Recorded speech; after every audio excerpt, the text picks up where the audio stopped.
Hello friend, SP education में आपका हार्दिक स्वागत है। आज की हम लोग क्लास में बात करने वाले हैं झारखंड पीजीटी कॉमर्स के बारे में बात करने वाले हैं। और आज की जो क्लास है वो हम लोगों की ऑडिट की क्लास रहने वाली है, जिसे हम लोग हिंदी में अंकेक्षण कहते हैं। अगर हम लोग बात करते हैं तो अभी तक हम लोगों ने 4 क्लासों को कर लिया है और ये आज हम लोगों की 5वीं नंबर की क्लास रहने वाली है कि आज की क्लास में हम लोग 5वीं नंबर की क्लास को करने वाले हैं। अगर आप लोगों ने बाकी की क्लासों को नहीं देखा है तो आप लोगों से रिक्वेस्ट है कि पहले आप लोग उन क्लासों को भी देख लीजिए। पिछली क्लास में अगर हम लोग बात करते हैं तो अंकेक्षण की हम लोगों ने प्रकार पर बात की थी, लेकिन आज की क्लास में हम लोग अगर बात करने वाले हैं तो आज की क्लास में हम लोग बात करने वाले हैं आंतरिक अंकेक्षण की बातें हम लोग आज करने वाले हैं। आंतरिक अंकेक्षण क्या होते हैं, आंतरिक अंकेक्षण के लाभ क्या होते हैं, तो आंतरिक अंकेक्षण करता कौन है, तो इन सभी बातों को आज हम लोग एमसीक्यू टाइप में देखने वाले हैं। बहुत ही जल्द आप लोगों को जेटेट की क्लासें भी आप लोगों को मिलने लगेगी। जेटेट हम लोग अब बहुत जल्दी करने वाले हैं क्योंकि बच्चों ने कमेंट किए हैं कि जेटेट की क्लास भी कराइए, तो मैं आप लोगों की जेटेट की क्लासें भी कराऊंगा।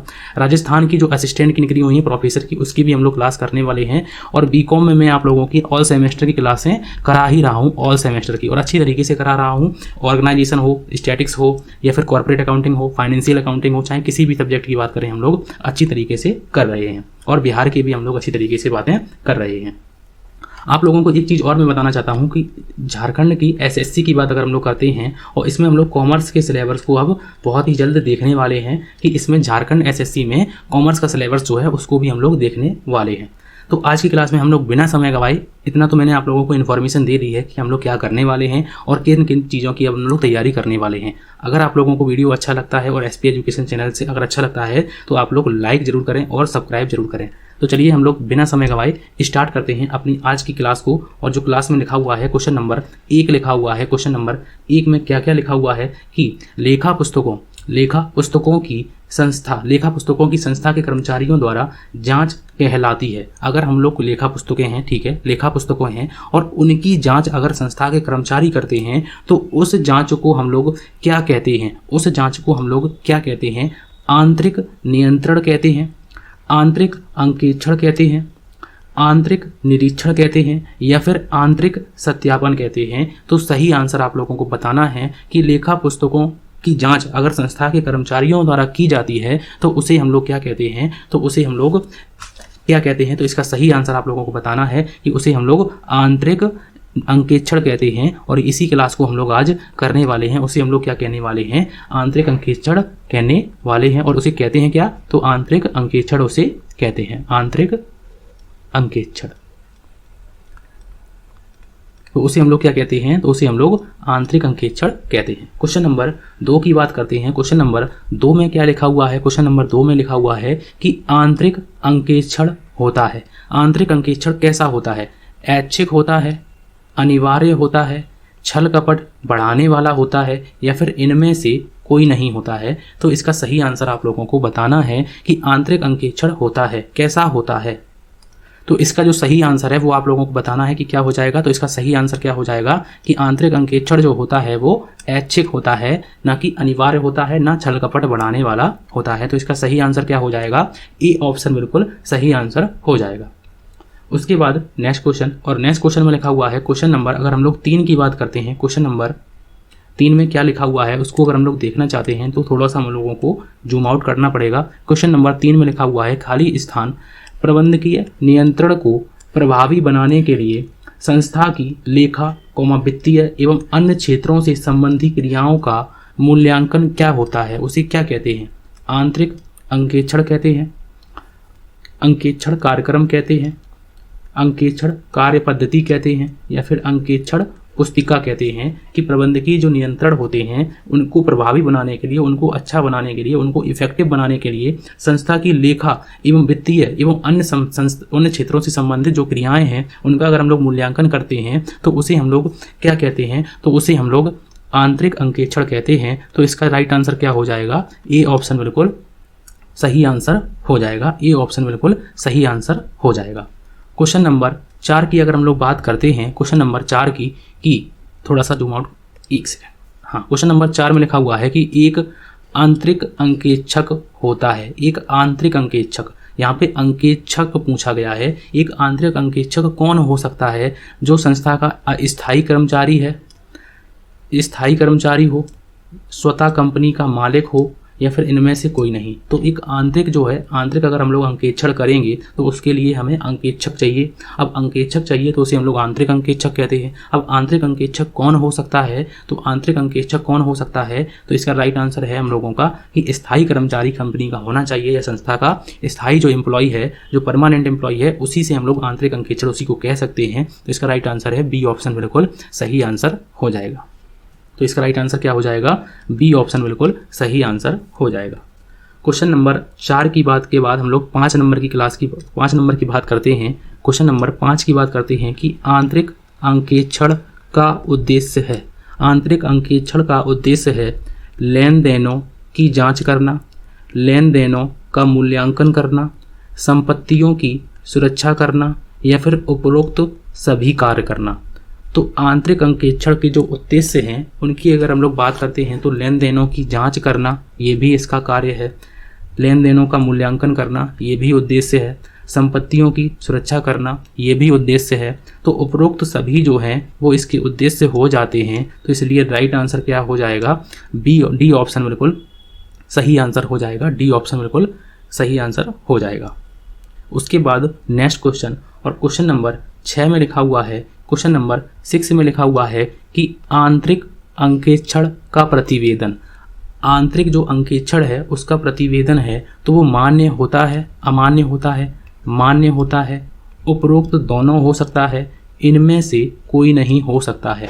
तो आंतरिक अंकेक्षण का जो प्रतिवेदन है तो वो मान्य होता है, अमान्य होता है, उपरोक्त दोनों होता है या फिर इनमें से कोई नहीं होता है। तो इसका सही आंसर आप लोगों को बताना है कि इसका सही आंसर क्या हो जाएगा। तो इसका जो सही आंसर है वो आंतरिक अंकेक्षक का जो प्रतिवेदन है वो अमान्य होता है, क्योंकि आंतरिक अंकेक्षक जो है वो किसके द्वारा किया जाता है, कर्मचारियों के द्वारा किया जाता है, इसीलिए वो कैसा होता है, अमान्य होता है।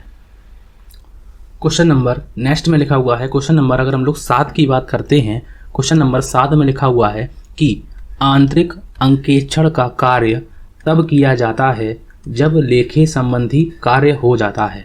तो लेखे संबंधी कार्य कैसा होना चाहिए, मतलब कि वो पूर्ण हो जाने चाहिए, प्रक्रिया में होते हैं, शुरुआत मात्र में हुई होती है या फिर अंतिम चरण में होता है। तो आंतरिक अंकेक्षक का जो कार्य है वो पूछा गया है कि वो कब होता है, जब खाते पूर्ण हो जाते हैं, जब प्रक्रिया में खाते होते हैं, जब शुरुआत मात्र में होते हैं या फिर अंतिम चरण में खाते होते हैं। तो आंतरिक अंकेक्षक का जो कार्य है वो कब प्रारंभ होता है, तो इसलिए साइड आंसर हो जाएगा कि जब लेखे पूर्ण किए जाते हैं तब हम लोगों का आंतरिक अंकेक्षक का जो कार्य है तब यहाँ से शुरू होता है कि जब लेखे कार्य पूर्ण हो जाते हैं। तो इसका राइट आंसर क्या हो जाएगा, ए ऑप्शन बिल्कुल सही आंसर हो जाएगा। उसके बाद नेक्स्ट क्वेश्चन, और नेक्स्ट क्वेश्चन में लिखा हुआ है, क्वेश्चन नंबर अगर हम लोग 8 की बात करते हैं कि आंतरिक अंकेक्षण कौन करता है, आंतरिक अंकेक्षण कौन करता है, संस्था का कर्मचारी करता है, पेशेवर चार्टर्ड अकाउंटेंट करता है, बाहरी प्रबंध संस्था करती है या फिर कंपनी सचिव करते हैं। तो आंतरिक अंकेक्षण का जो कार्य है वो कौन करता है, तो इसका सही आंसर आप लोगों को बताना है कि इसका सही आंसर क्या हो जाएगा। तो आंतरिक अंकेक्षक का जो कार्य है वो संस्था के कर्मचारी करते हैं, और अगर पूछा जाता है कि कौन से कर्मचारी करते हैं, स्थायी कर्मचारी करते हैं, स्थायी कर्मचारी करते हैं, स्थायी कर्मचारी करते हैं या फिर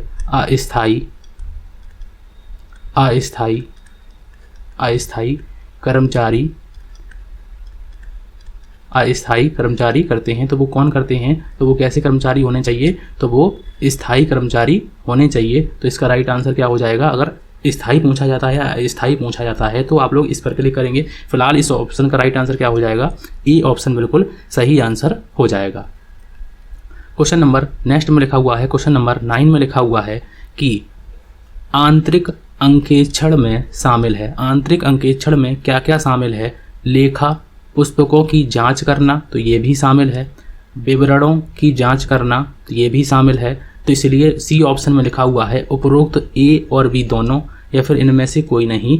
तो ये दोनों जब शामिल हैं तो इसका राइट आंसर क्या हो जाएगा, सी ऑप्शन बिल्कुल सही आंसर हो जाएगा कि आंतरिक अंकेक्षण में शामिल है लेखा पुस्तकों की जांच करना और विवरणों की जांच करना, ये दोनों के दोनों शामिल हैं। तो इसका राइट आंसर क्या हो जाएगा, सी ऑप्शन बिल्कुल सही आंसर हो जाएगा। उसके बाद नेक्स्ट क्वेश्चन और क्वेश्चन नंबर 10 में लिखा हुआ है कि आंतरिक अंकेक्षण की विधि है। आंतरिक अंकेक्षण की जो विधि है उनकी अगर हम लोग बात करते हैं, आंतरिक अंकेक्षण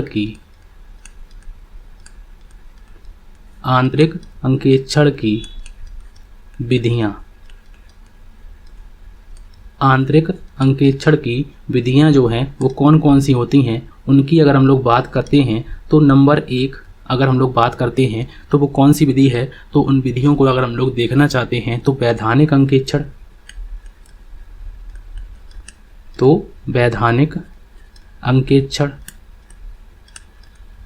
वैधानिक अंकेक्षण। दूसरी अगर हम लोग बात करते हैं तो सरकारी अंकेक्षण,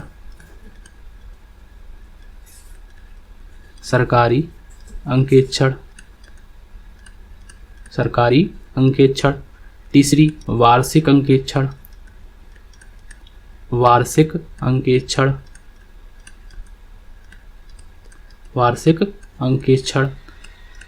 और अगर हम लोग बात करते हैं प्रबंध अंकेक्षण,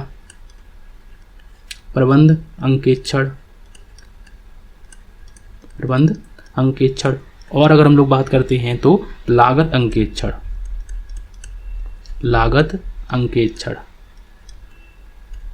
अंकेक्षण आदि और भी होते हैं, लेकिन मैंने आप लोगों को जो महत्वपूर्ण मुझे लगे वो मैंने आप लोगों को करा दिए हैं कि आंतरिक अंकेक्षण की जो विधियां हैं तो वो है वैधानिक अंकेक्षण, अगर हम लोग बात करते हैं तो वो है वैधानिक अंकेक्षण, सरकारी अंकेक्षण, वार्षिकी अंकेक्षण, प्रबंध अंकेक्षण और लागत अंकेक्षण की हम लोगों ने बात की हुई है। तो क्वेश्चन में पूछा गया है कि आंतरिक अंकेक्षण की विधि है तो वैधानिक अंकेक्षण विधि है, प्रबंध अंकेक्षण विधि है, लागत अंकेक्षण है, तो इसका राइट आंसर क्या हो जाएगा? डी ऑप्शन बिल्कुल सही आंसर हो जाएगा, क्योंकि ये सारी की सारी विधियां आंतरिक अंकेक्षण की विधियां मानी जाती हैं। तो इसका राइट आंसर क्या हो जाएगा? डी ऑप्शन बिल्कुल सही आंसर हो जाएगा। उसके बाद नेक्स्ट क्वेश्चन और क्वेश्चन नंबर 11 में लिखा हुआ है कि आंतरिक अंकेक्षण में क्या कार्य किया जाता है? आंतरिक अंकेक्षण में क्या कार्य किया जाता है? केवल जांच की जाती है, साथ ही रिकॉर्डिंग की जाती है, रिकॉर्डिंग या जांच साथ साथ की जाती है, या फिर उपरोक्त सभी कार्य किए जाते हैं? तो इसका जो सही आंसर है वो आप लोगों को बताना है कि इसका सही आंसर क्या हो जाएगा। तो इसका सही आंसर हो जाएगा केवल जांच की जाती है। तो इसका सही आंसर है कि ए ऑप्शन बिल्कुल सही आंसर हो जाएगा। उसके बाद नेक्स्ट क्वेश्चन और नेक्स्ट क्वेश्चन में लिखा हुआ है क्वेश्चन नंबर 12 की बात करते हैं कि कौन सा कथन सत्य है? कौन सा कथन सत्य है? आंतरिक अंकेक्षण तथा आंतरिक निरीक्षण में कोई अंतर नहीं है, तो बिल्कुल गलत बात है ये।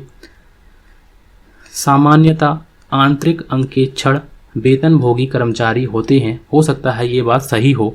सरकारी अंकेक्षण आंतरिक अंकेक्षण की विधि नहीं है, तो ये बिल्कुल गलत है, क्योंकि अभी हम लोगों ने पढ़ा है कि सरकारी अंकेक्षण आंतरिक अंकेक्षण की विधि है, या फिर इनमें से कोई नहीं। तो ये भी ऑप्शन गलत है। तो हमसे पूछा गया है सत्य कौन सा है, तो इसलिए जो राइट आंसर है बिल्कुल बी ऑप्शन बिल्कुल सही आंसर हो जाएगा कि सामान्यतः आंतरिक अंकेक्षण वेतनभोगी जो कर्मचारी होते हैं, जो स्थायी कर्मचारी होते हैं, उनको दिया जाता है। तो इसलिए राइट आंसर क्या हो जाएगा? बी ऑप्शन बिल्कुल सही आंसर हो जाएगा। उसके बाद नेक्स्ट क्वेश्चन और क्वेश्चन नंबर नेक्स्ट में लिखा हुआ है 13 नंबर में लिखा हुआ है कि क्वेश्चन नंबर अगर हम लोग 13 की बात करते हैं कि उपक्रम की विशिष्ट आवश्यकताओं के अनुरूप अंकेक्षण की तकनीकों के विशिष्टीकृत अनुप्रयोगों वाले स्वतंत्र मूल्यांकन को आंतरिक अंकेक्षक कहते हैं। यह कथन किसका है? भारतीय चार्टर्ड अनुसंधान का है, प्रोफेसर मिक्स का है, institute of internal auditors New York का है, या फिर JR वाटली वॉय का है? तो इसका जो सही आंसर है वो हो जाएगा ए ऑप्शन बिल्कुल सही आंसर हो जाएगा कि ये जो कथन है वो भारतीय चार्टर्ड अकाउंटेंट अनुसंधान का है कि उपक्रम की विशिष्ट आवश्यकताओं के अनुरूप अंकेक्षक की तकनीकों के विशिष्टीकृत अनुप्रयोगों वाले स्वतंत्र मूल्यांकन को आंतरिक अंकेक्षण कहते हैं। क्योंकि यहाँ से क्वेश्चन नहीं आते हैं तो इसलिए मैंने इस पर ज़्यादा ध्यान नहीं दिया है। उसके बाद नेक्स्ट क्वेश्चन और नेक्स्ट क्वेश्चन को अगर हम लोग जूम कर लेते हैं थोड़ा सा, इससे दिक्कत नहीं होगी आप लोगों को। क्वेश्चन नंबर अगर हम लोग 14 की बात करते हैं कि आंतरिक अंकेक्षण का कार्य क्षेत्र आंतरिक जांच की अपेक्षा सीमित होता है, विस्तृत होता है, आंतरिक जांच के सहगामी होता है, या फिर इनमें से कोई नहीं होता है। तो आंतरिक अंकेक्षक का जो कार्य क्षेत्र होता है वो आंतरिक जांच की अपेक्षा कैसा होता है, विस्तृत होता है। तो इसलिए राइट आंसर क्या हो जाएगा, बी ऑप्शन बिल्कुल सही आंसर हो जाएगा। बी ऑप्शन बिल्कुल सही आंसर हो जाएगा। उसके बाद नेक्स्ट क्वेश्चन, और नेक्स्ट क्वेश्चन में लिखा हुआ है, क्वेश्चन नंबर 15 में लिखा हुआ है कि यदि एक क्लर्क का कार्य स्वतः ही अगले क्लर्क द्वारा जांच प्रक्रिया में आ जाए तो यह आंतरिक अंकेक्षण है, आंतरिक जांच है, भौतिक सत्यापन है, या फिर इनमें से कोई नहीं। तो यदि एक क्लर्क ने कोई काम किया और दूसरे क्लर्क ने स्वतः ही अगर चेकिंग में आ जाते या जांच प्रक्रिया में आ जाता है तो उसे हम लोग क्या कहते हैं, तो उसे हम लोग आंतरिक अंकेक्षण कह सकते हैं। तो इसलिए राइट आंसर क्या हो जाएगा, ए ऑप्शन बिल्कुल सही आंसर हो जाएगा। आप लोगों ने देखा भी होगा कि अगर हम लोग कोई वाउचर पोस्ट करते हैं बैंकों में तो दूसरा वाउचर मैनेजर जो होता है या फिर असिस्टेंट मैनेजर होता है उसको वाउचर को देखता है और उसको वेरीफाई करता है। तो इस तरीके से ये भी एक जाँच के थ्रू हम लोग कह सकते हैं। उसके बाद नेक्स्ट क्वेश्चन, और क्वेश्चन नंबर अगर हम लोग बात करते हैं 16 नंबर की, कि आंतरिक अंकेक्षण में त्रुटि या कपट की जानकारी होती है अंकेक्षण कार्य के प्रारंभ में, अंकेक्षण कार्य के अंत में, अंकेक्षण कार्य के मध्य में, या फिर कभी नहीं। तो आंतरिक अंकेक्षण में त्रुटि या कपट की जानकारी हमें कभी होती है, तो कब होती है, तो अंकेक्षण कार्यक्रम के अंत में, कार्य के अंत में। तो इसका राइट आंसर क्या हो जाएगा, बी ऑप्शन बिल्कुल सही आंसर हो जाएगा। उसके बाद नेक्स्ट क्वेश्चन, और क्वेश्चन नंबर 17 में अगर हम लोग बात करते हैं, क्वेश्चन नंबर 17 में लिखा हुआ है कि आंतरिक अंकेक्षण कब शुरू होता है। आंतरिक अंकेक्षण कब शुरू होता है, वैधानिक अंकेक्षण के बाद, लेखांकन कार्य समाप्त होने पर, आंतरिक जांच के बाद, या फिर आंतरिक जांच से पहले।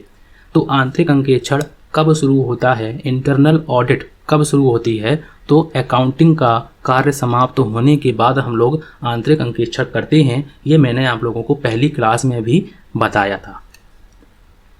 उसके बाद नेक्स्ट क्वेश्चन, और नेक्स्ट क्वेश्चन में लिखा हुआ है क्वेश्चन नंबर 18 में। अगर आप लोगों को वीडियो अच्छा लग रहा है तो प्लीज़ आप लोग लाइक जरूर कर दिया करें। क्वेश्चन नेक्स्ट में लिखा हुआ है कि आंतरिक अंकेक्षण है, आंतरिक अंकेक्षण है, वैधानिक उपकरण है, प्रबंधकीय उपकरण है, तकनीकी उपकरण है, या फिर इनमें से कोई नहीं।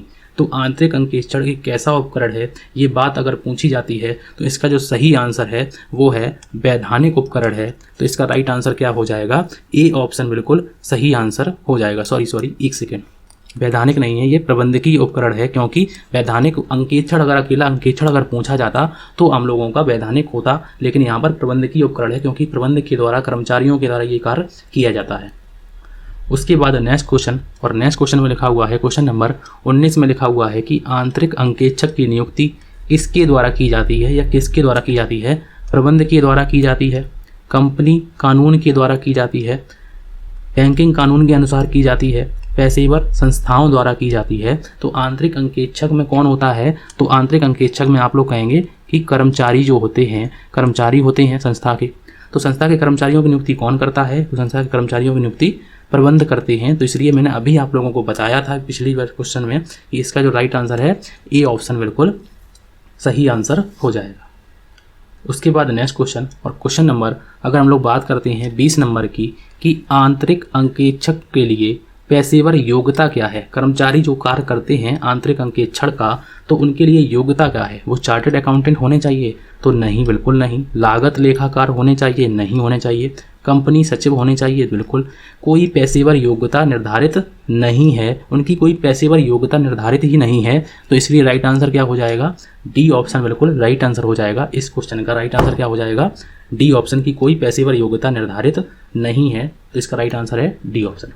उसके बाद नेक्स्ट क्वेश्चन, और नेक्स्ट क्वेश्चन में लिखा हुआ है क्वेश्चन नंबर 21 में लिखा हुआ है कि आंतरिक अंकेक्षक का कार्य चलता है। आंतरिक अंकेक्षक जो कार्य है वो सतत रूप से चलता है, कॉन्टिन्यूअस में चलता है, आवधिक रूप से चलता है, केवल लेखांकन वर्ष के शुरुआत में चलता है, या फिर इनमें से कोई नहीं।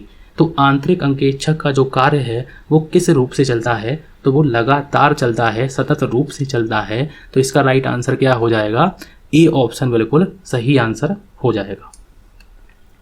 उसके बाद नेक्स्ट क्वेश्चन और क्वेश्चन नंबर 23 में लिखा हुआ है कि आंतरिक अंकेक्षण का कार्य क्षेत्र कौन तय करता है। अगर नियुक्ति जो है वो प्रबंधन ने की है तो इसका जो कार्य क्षेत्र है वो भी कौन करेगा, तो निर्धारित प्रबंध ही करेंगे। तो कानूनी कंपनी कानून या फिर प्रबंध वर्ग, तो इसका राइट आंसर क्या हो जाएगा कि इनके जो तय कार्य क्षेत्र को अगर तय करने की बात होगी तो वो कौन तय करेगा, तो वो प्रबंध वर्ग करेंगे। तो इसलिए राइट आंसर क्या हो जाएगा, बी ऑप्शन बिल्कुल सही आंसर हो जाएगा। उसके बाद नेक्स्ट क्वेश्चन और 23 में लिखा हुआ है कि आंतरिक अंकेक्षक किसके प्रति उत्तरदायी होता है। आंतरिक अंकेक्षक किसके प्रति उत्तरदायी होता है, समाज के प्रति, सरकार के प्रति, प्रबंध के प्रति या फिर कर्मचारी वर्ग के प्रति। तो आंतरिक अंकेक्षक किसके प्रति उत्तरदायी होता है, अगर नियुक्ति किसने की है, प्रबंध ने, और कार्यक्षेत्र कौन तय करता है, तो वो भी प्रबंध। तो उत्तरदायी किसके प्रति होंगे, तो उत्तरदायी भी हम लोग प्रबंध के प्रति होंगे, क्योंकि प्रबंध ने हमें नियुक्त किया है, प्रबंध ने हमें कार्यक्षेत्र बताया है, तो प्रबंध के प्रति हम उत्तरदायी भी होते हैं। तो इसका राइट आंसर क्या हो जाएगा, सी ऑप्शन बिल्कुल सही आंसर हो जाएगा। उसके बाद आज का हम लोगों का आखिरी क्वेश्चन लिखा हुआ है कि आंतरिक अंकेक्षक का कार्य किसके लिए महत्वपूर्ण होता है। आंतरिक अंकेक्षक का जो कार्य है वो किसके लिए महत्वपूर्ण होता है, केवल सेवा योजकों के लिए, बाहरी व्यक्तियों के लिए, सरकार के लिए या फिर ऋणदाताओं के लिए। तो आंतरिक अंकेक्षक का जो कार्य है वो केवल सेवा योजकों के लिए महत्वपूर्ण होता है। तो इसका जो सही आंसर है वो क्या हो जाएगा, ए ऑप्शन बिल्कुल सही आंसर हो जाएगा। ए ऑप्शन मतलब केवल सेवा योजकों के लिए आंतरिक अंकेक्षक का जो कार्य है वो महत्वपूर्ण होता है। तो आज की क्लास में हम लोगों ने ऑडिट के 24 क्वेश्चन किए हैं और क्लास नंबर आज की हम लोग बात करते हैं तो क्लास नंबर हम लोगों की थी है 5। अगर आप लोगों ने बाकी की क्लासें नहीं देखी हैं तो मैंने आप लोगों को प्लेलिस्ट बना दी है, आप लोग अच्छी तरीके से अपनी क्लासों को देख सकते हैं, कोई परेशानी की बात नहीं है। अगर आप लोगों को डिटेल में क्लास करनी है तो आप लोग कमेंट कीजिए, मैं आप लोगों को डिटेल में भी कराऊंगा। ये प्रैक्टिस तो आप लोगों की चल ही रही है, कोई दिक्कत की बात नहीं है। बस आप लोगों से इतनी रिक्वेस्ट है कि अगर आप लोगों को वीडियो अच्छा लगता है तो प्लीज़ लाइक जरूर कर दिया करें। बस सिर्फ लाइक करना है आप लोगों को और एसपी एजुकेशन चैनल को सब्सक्राइब करना है। तो आज की क्लास के लिए थैंक यू फॉर वॉचिंग।